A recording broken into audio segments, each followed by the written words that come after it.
Welcome to Something Positive for Positive People, Caitlin. Y'all thought I was talking to y'all. I was talking to the guest in the intro this time. So, how you feeling, Caitlin? I feel really good. Thank you for having me on here today. Yeah, of course. I appreciate you being willing to interview, just especially with all the uncertainty in the air, like for you to still be willing to volunteer your time to share your experience and provide support for potentially somebody that you will never meet or engage with in life. I really appreciate this. I'm really happy to do it. Are you taking care of yourself during the COVID-19 crisis? Yeah, I'm just feeling better. I was sick for 3 weeks. I wasn't able to get a test, but it definitely could have been COVID. I Mm-hmm. was really sick, so I just feel so thankful to be feeling good again. Yeah, what were some of the symptoms that you were experiencing? A high fever, a dry cough, exhaustion. I was so exhausted I could barely do anything, and those are the main symptoms. A sore throat too.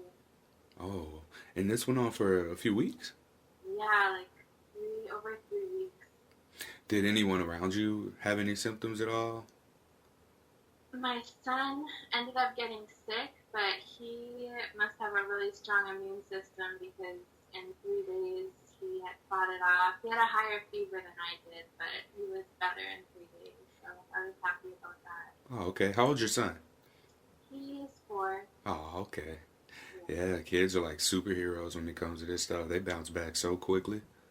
so quickly. He had so much energy the next day, so He was like, Mom, you're sick? So what? Come on, let's go play. Let's do stuff. Terrorize. that was the hardest part, not being able to bring him outside and go on walks and stuff. Luckily, I had my parents to help me out. Yeah. And then are you able to work right now or?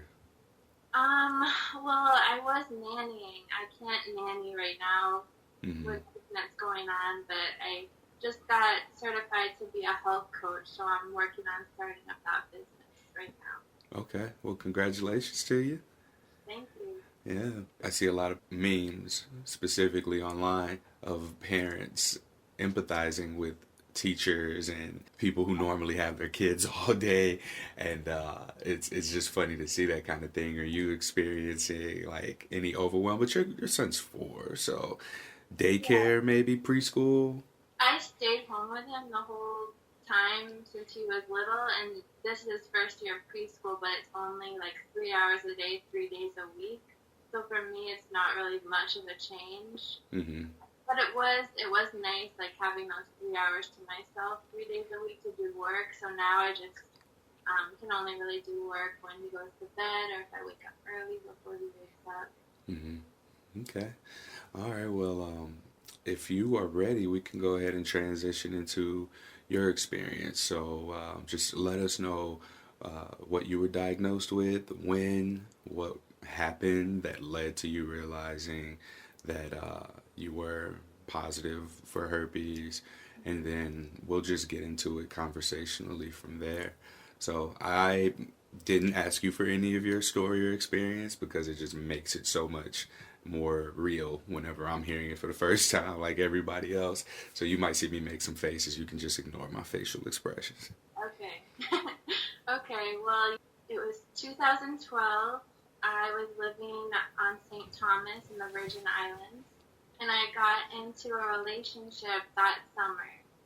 I think it was in July. I got into a relationship, and it moved really, really fast. Like, we he kind of ended up like moving in with me after a few weeks, and like when we started having sex, before we had sex, I did talk to him. I asked him if he'd been tested, if he had any STIs. He said he'd been tested, he had no STIs, and we were still using a condom, but after a few weeks he was saying he didn't like to use condoms, and I just said, okay, we don't have to since we have both been tested.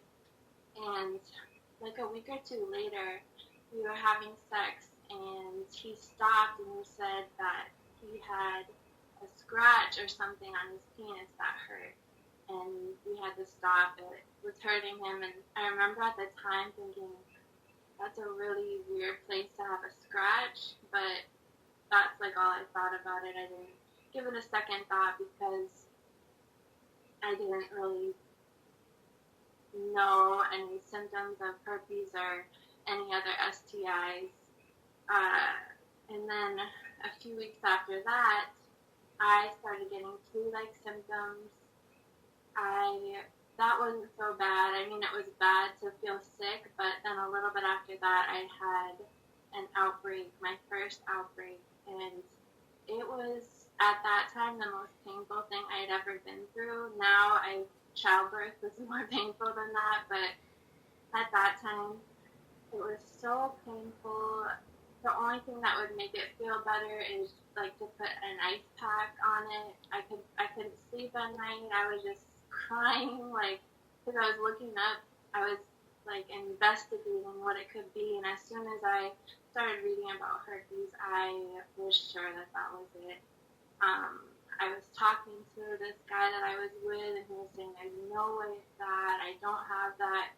I was telling him, like, I need to go to the doctor. He was, like, telling me, no, don't go to the doctor. It'll be fine.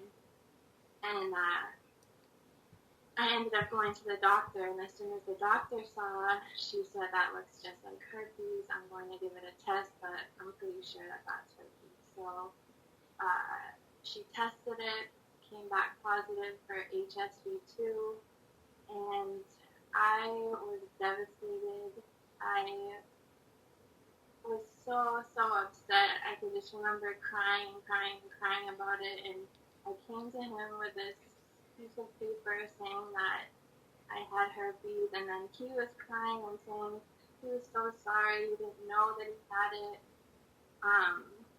and I just, gosh, I felt like my life changed. Like, I was afraid to tell anyone. I think it took me a couple months to even tell my mom, and we're really close. I just felt like kind of trapped. Like I have to be with this person forever because no one else is going to want me because of this diagnosis. So this relationship turned out to be so unhealthy, and every time I would try to get away from it, he would always come back to the fact that, like, we both had herpes and no one would ever want me after him. And I ended up staying with him for about a year, and then I left the island. And after I left the island, I should probably say something else. When I found that I had herpes, I decided that I didn't want to go on any medications, or I didn't want to, like, take something I have to take my whole life. That was just, like, my personal ideas about it at the time. And I looked into everything, like all these natural remedies, on everything I was looking at. All these people were saying you can cure herpes, so I was like thinking, oh my gosh, I can cure this. And I was looking into Dr. Sebi, and I actually at one point became a fruitarian.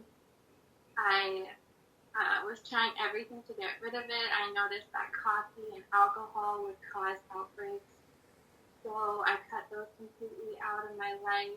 And anything that, I mean, it was actually good at the time. I was learning about what was causing my outbreaks and helping myself. And I mean, today it's different because at the beginning, a lot of things were causing outbreaks, and now I can drink coffee or have a drink or two and I'm fine. But I was really into looking for a cure for it at that time. I thought it could be cured. And every time I would go a long time without an outbreak, but if I got back to those old triggers like stress and not enough sleep, it would always come back. So that was really frustrating at that time. And so a year later, I left the island. I found out maybe a month after I left that my ex was with someone that we both knew, like a mutual acquaintance. And I remember talking to him. I called him on the phone and I said, you just, like, I don't care who you're with or anything, but you have to promise me that you're going to tell her that you have herpes. You have to tell her. Like, she deserves to know. You know now, so it's your responsibility to tell her. So he promised me that he was going to tell her. And a while later, maybe like 9 months to a year later, I got a call from this woman, and she asked me, she said, did he ever give you an STD? And my heart dropped at that moment because I just knew that he never told her. And I told her, yes, he gave me herpes, and she was so upset and said he never told her that. So that was really hard. I felt really guilty, like I should have told her myself. And I also was thinking, like, wow, if he is going to get into a relationship with her and not tell her, like, he definitely could have known before he got into a relationship with me that he had herpes, and just pretended that he didn't know. So for a long time, I was so mad at him, but I totally forgive him now. Like, I don't have any bad feelings towards him, but that was how I got herpes, and yeah, pretty much all I can remember of the story. All right. First question I have was, you said that he didn't like to use condoms, and then you were just like, okay, whatever. My question is, how did you feel about condoms? Do you feel like this was a choice that you wanted to make for yourself as well, or was it something that you were just going along with what he wanted? I was definitely going along with what he wanted, but I didn't feel too strongly about it. Like, I feel like if I had felt like really strongly about it, I would have put my foot down, but I was just like, well, we both have been tested, so I guess that's fine. Was that what your intuition said? We both been tested, so it's fine. We don't have to. Honestly, my intuition throughout the process of me getting to know him and everything happening with our relationship, I ignored red flags. I looking back, I realized like there were red flags, and I kind of felt it like in my gut that something was off or something wasn't right. But I think that I just wanted it to work out, and I felt lonely there. Like I had no family around me, so I wanted someone, and I just ignored the red flags. Off the top of your head, can you recall any of the red flags just to give people an idea of how we can go against our intuition? I remember him telling me about his life and his family and his friends, and he had a lot of enemies, I would say, even in his close family, and everything was always the other person's fault. Like, it seemed like he could never look at a situation and say, like, we both contributed to this in some way. He always would, the fault was completely always on the other person, and it just didn't feel right to me. Like, he wasn't on speaking terms with his mom, and I mean, obviously there are some situations where it's a toxic relationship between a mother and a child, but just how many different people around him were disassociating themselves from him, and how it was always their fault.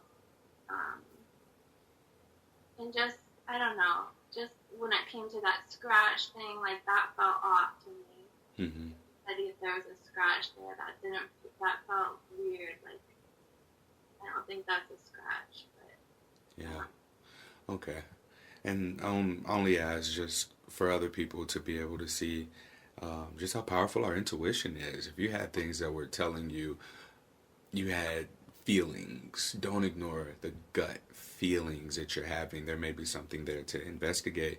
And did you ever ask him or question him about his relationships and friendships with people that seemed to be so negative, or that made everyone out to be such enemies or whatever? Yeah, I did, especially his mom, because she didn't live far from him. I would say, like, you know, maybe it would be worth just going over to talk to her, or trying to work things out, because I mean, from the things he was saying, his mom was kind of reacting in a normal way that a human would react to things he was doing, and it was just no ability to take responsibility. When you went to, you said the Virgin Islands? Mm-hmm. What were you there for? I was going to school, and I was waitressing, and I was playing volleyball. Oh, so you played volleyball professionally, or was it in school? I played in school, and then when I lived on St. Thomas, I was representing the Virgin Islands for beach. So we would travel to different islands and play. Yeah. That sounds fun. He swooped him up an athlete. He saw his opportunity and was like, "Come here, girl." Yeah. All right. So you mentioned that the relationship itself, after the diagnosis, y'all had this kind of, well, we both got herpes. We're gonna be together. Can you talk a little bit about what the relationship became like after you tested positive, and then you pointed it out to him, and he swore he didn't know? How did you two date? When times were good, they were really good. We had a lot of fun together, but when times were bad, they were really, really bad. And I mean, he was never abusive physically, but he would know just what to say that would hurt someone the most. So that's what it would always come to if we ever got in a disagreement. And um, it was just very, very unhealthy, and it was very hard for me to remove myself from the relationship, even though early on I knew it would be best for me. It was a combination of the diagnosis and of I can't describe it, almost like an addiction to the relationship. Like I would miss him so much when we weren't together, and then he'd come back saying he was so sorry for whatever it was, and then to get back together. So. That makeup sex. Yeah. So it was just the polarity was there. Like there were such extremes in the relationship. And it seems like the only reason that you two stayed together was because of the STD, which also may have been the reason that you would have normally broken up with someone. Is that an accurate sentence? Yeah. All right. So if STD aside, would you have been with this person? No. I realize now, looking back, everything happened way too fast, and I didn't really get to know him before I jumped right into a relationship with him. And this person that I was with is so good at reading people and knowing exactly what people are looking for and what they want to hear. So when we first met, I was hearing all these things that made me think wow, this is like my soulmate. That we were meant to be together. Like at that time, I was vegan, and when we first started talking, I found out he was vegan and spiritual, and what at that time that's what I was looking for in a partner. So I was like, man, this is meant to be. But it was just all too fast for me to really truly know.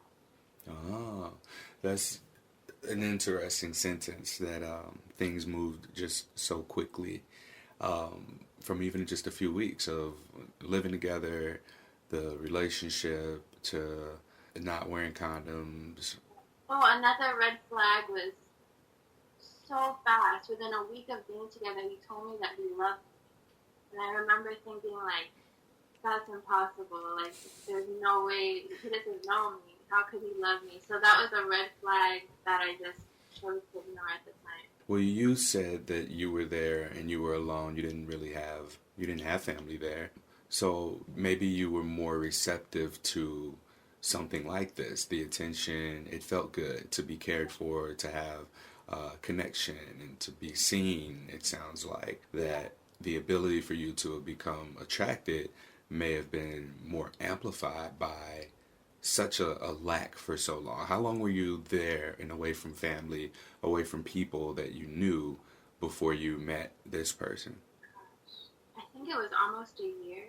A year I had been there. Yeah. So I mean, after a year of just kind of not having any real, and I'm saying this assuming that maybe you weren't seeing anyone seriously, over this time period, but for you to have gone so long without to finally have like a glimpse of what this could look like, I imagine it was really easy to look over at red flags because you had that connection, companionship, especially from someone who's saying all the right things. Yeah, looking back on it, I can see all that, and like it's easy to talk about now because like I honestly wouldn't change anything about what happened, like not one thing. Like I feel like everything happened for a reason for me, and if everything hadn't happened like that in St. Thomas and I hadn't left, I wouldn't have had my son. So I'm so thankful that I did overlook the red flags and that everything worked out positive. Hmm. So herpes kept you together. What finally ended the relationship between you two? My mom came down to the island and said, "You have to leave." Like, she knew about this relationship and she was scared for me. She was really scared for me, and I don't know if I could have pulled myself away if she hadn't come. So, How did she know that things were bad or weren't good or whatever? well, 3 months into it, we had such a big fight, and he was scaring me so much that the police were involved. And after that, um, I was away from him for a little bit, but as I said before, I couldn't stay away from him, so our relationship had to be secret because everyone knew what had happened. All my friends knew, my family knew, and I knew that I had to keep it a secret. So I kept it a secret for a long time, but I couldn't keep it from my mom. I told her what was going on, and she was just scared for me. You want to say what happened? Like what this thing was? You don't have to. I'm trying to think of exactly how it happened. We were at my apartment, and he would get into these moods that would just scare me. Like his eyes would change, and it was like someone I didn't know. And I remember he just started to be mean, and I said, "You have to go." I locked him out of my apartment, and he started trying to break in, like break through the window, and that's when the police were called. Seeing him like this was the first time this had happened where you saw him be someone. Oh no, it wasn't. Yeah, I think that was the first time I saw that side of him. And then after you told your mom about this, that's when she was like, we getting out of here. It actually took her a while because I didn't want her to worry. I was trying to make it seem like I had control of the situation, and when I really didn't. But I think in April is when she came down. Okay. I've been telling y'all about our sponsors of Something Positive for Positive People, and one of them is Let's Get Checked. Let's Get Checked provides at-home testing and specifically STI testing as it applies to the listeners of Something Positive for Positive People. I took a test, it's been roughly 10 days ago, and the results came back a couple of days ago, actually, and there was some wording that I was unfamiliar with, non-reactive, when I looked at what type of HSV I had, because I was diagnosed originally with genital HSV2 around 8 years ago. I believe this is the 8th year, yeah. And I was tested a few years later, and it was still there. And so I was just curious if at some point I had acquired HSV1 or if anything had changed or if the test results would be different. And I saw that under my HSV test results, it came back non-reactive. Now, I was like, oh my God, I'm negative for herpes. How ironic would this be for me to host a podcast talking about having herpes and people who I interview also have herpes? But that wasn't the case. I was very confused about the language because it said my urine sample came back non-reactive for HSV.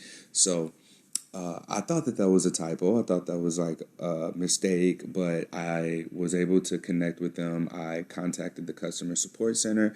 I wasn't on hold. It gave me options to set up the phone call. So I set one up between 7 p.m. and 8 p.m. And I missed the call when they called me the first time, so I tried to hurry up and call right back. But they ended up calling me back within maybe 30 minutes or so. And I had the person on the phone for a good 5 to 7 minutes asking questions because I had never heard of a urine test, seeing if I had herpes. So she explained to me how it worked. And this is something that I'm definitely going to investigate further. But the urine sample would have shown whether or not I was reactive. And what that looks like is me having an active outbreak or me actively shedding, is what she said. So if there was any of that in my urine, then that's what would have shown. So that was interesting to learn that, because I had just never heard that terminology before. And so that goes to just speak to the ease of use of the services of Let's Get Checked. And if you want to check them out, then you can feel free to check out www.trylgc.com/SPFPP, and you'll save 30% off your first STI test kit. Again, that is trylogic.com without the vowels, trylgc.com/SPFPP. And at checkout, please enter the code SPFPP in order to get that 30% off of your STI testing kit. Next sponsor we have is BetterHelp. I spoke for probably 20 minutes on episode 137 of Something Positive for Positive People about my therapist and the experiences that we've had. So I'm not going to talk your ear off about that here, but I am going to say that this has been a powerful experience for me. And I happen to have a therapist that I really connect with, and our experiences seem to be paralleling one another. One thing that we're working on now is my relationship with my younger siblings. And I'm sure y'all are like, what? You got younger siblings? What? I'm the oldest of 5. I have a little sister and I have 3 younger brothers. And what was interesting was that my therapist suggested, after I had a conversation with him about a conversation that I had with my father, just letting him know how I felt about some of his behaviors toward me, the way that I feel about him, my therapist pointed out that perhaps my younger siblings feel that way about me, and my head almost exploded. Luckily it didn't, because now I get to talk about it and sell the services of BetterHelp, because I contacted all 4 of my siblings, well, except my little sister. I just looked up and realized that the phone number, I got a new phone, so the phone number that I had for her was her old number, and that's why I hadn't heard back from her in the last few days. I was like, oh, this is weird. So yeah, this has been powerful for me, and I think that it's helping me become a better person, better podcaster, better nonprofit founder and executive director, because I am becoming more of a whole person, and these fragments of myself that I try and keep separate and keep from connecting with one another, they're integrating together in a way that is allowing for me to present myself to you all, to the world, to the podcast listeners, and to the people who are going to be able to provide opportunities for everything that it is I'm stepping into. So I'm very grateful for my therapist. I'm grateful to BetterHelp for sponsoring the podcast. For 10% off your first month of services, visit www.betterhelp.com/SPFPP. Again, that's www.betterhelp, BETTER, help, HELP.com/SPFPP. For your first month, you get 10% off of counseling services. So you get out of that relationship, and we're talking, it's been 8 years at this point, right? 8 years? Yeah, Oh, 8 years. all right. Dating for you over the last 8 years. So you had your son 4 years ago. So I guess between the period of ending that relationship and then meeting your son's father, what was that time period like for you? Except for my son's father, there hasn't been any dating for me. I am very much a loner, I would say. Like, I'm really happy being by myself, and especially after that last relationship, I was like, I'm going to get to know someone really well, and I'd rather be by myself than be with someone that isn't right for me. And especially after my son was born. My son was born in 2016, January. Since then, I haven't dated at all. Like, me and his father haven't been together, but I really just been focusing on him because I know that this time in his life goes by so fast, being a baby, being a toddler, and I just wanted to give all my love and attention to him and not try and think about looking for anyone. Like I really do feel happy by myself, so I feel like when I'm supposed to meet that person, I'm gonna meet them. I don't have to worry about it or try. So Yeah. Were there any concerns around the pregnancy, given your diagnosis? Um, well, I knew right away when I got pregnant I wanted to have a home birth, and I found a really amazing midwife nearby. And as my first meeting with her, I told her that I had HSV too, and she was so understanding and said how common it was and that everything would be fine as long as I wasn't having an outbreak or any like prodromal symptoms as I was giving birth. So while I was pregnant, I was really taking care of myself, meditating, getting enough sleep, all the things that um, make keep it so I don't have an outbreak. And the whole pregnancy, I never had an outbreak or any prodromal symptoms, and I had a healthy home birth, actually right here in this room, and it all worked out well. Oh, that's beautiful. You don't seem to really have many concerns about it. You mentioned being a loner. You had your son, and everything was okay throughout the process of delivering him. How do we get here? How do we get to where you are, from crying with your partner at that time with your test results to so easily just being able to talk through it? A lot of work on myself. A lot of work on myself.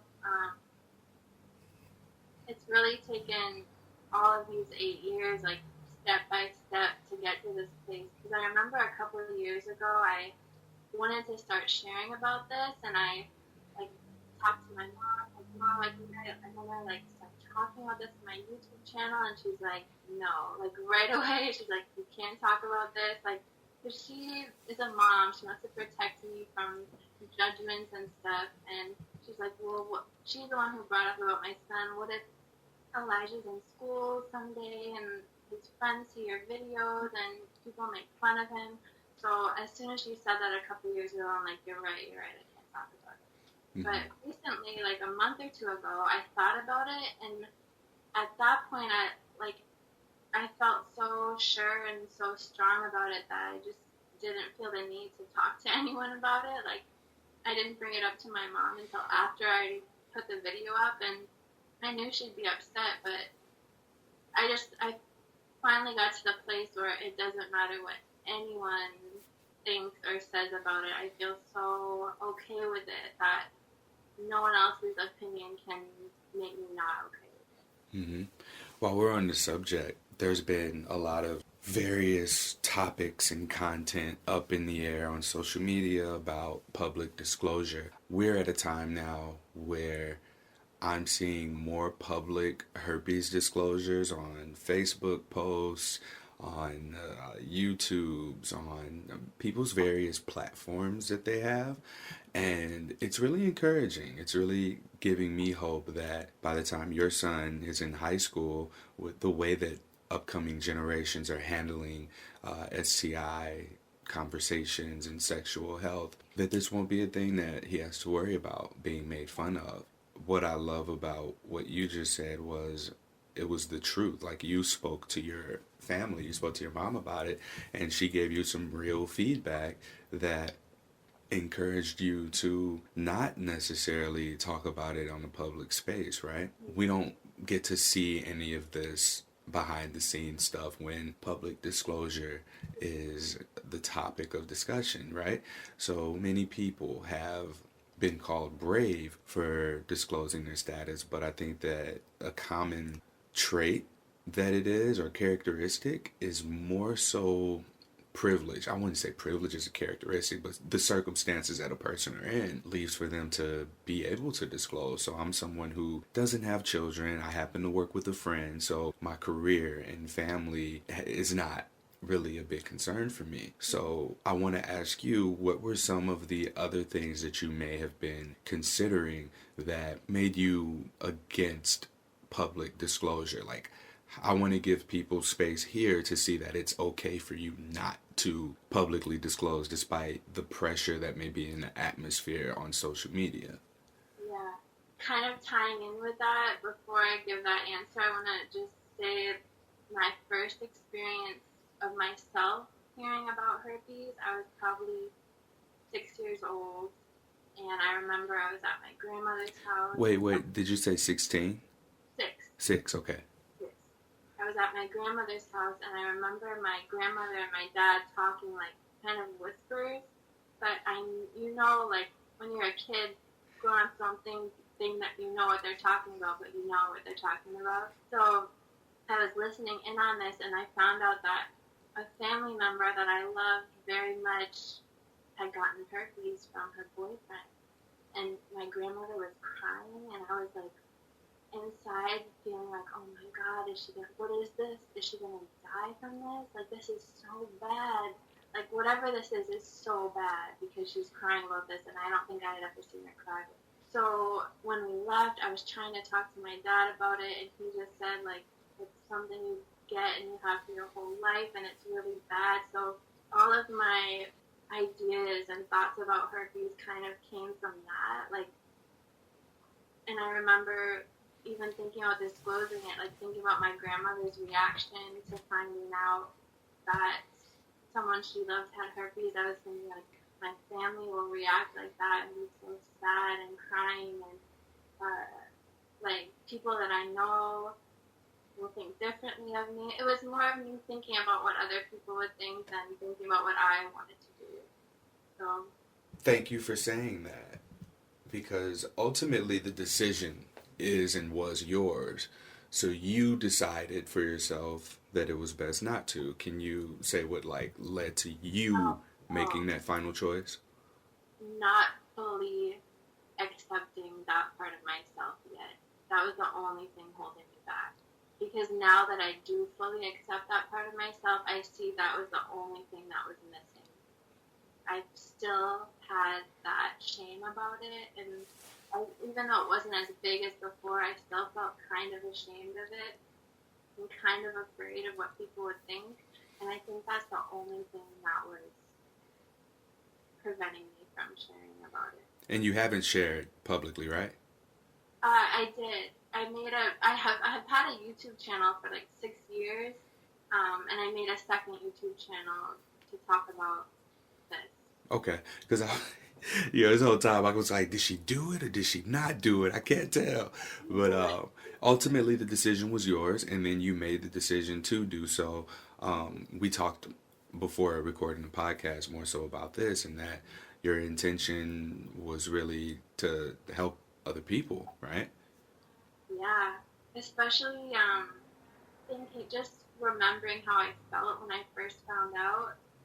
And at that time, there really wasn't as much out there. There weren't as many people who were sharing about it.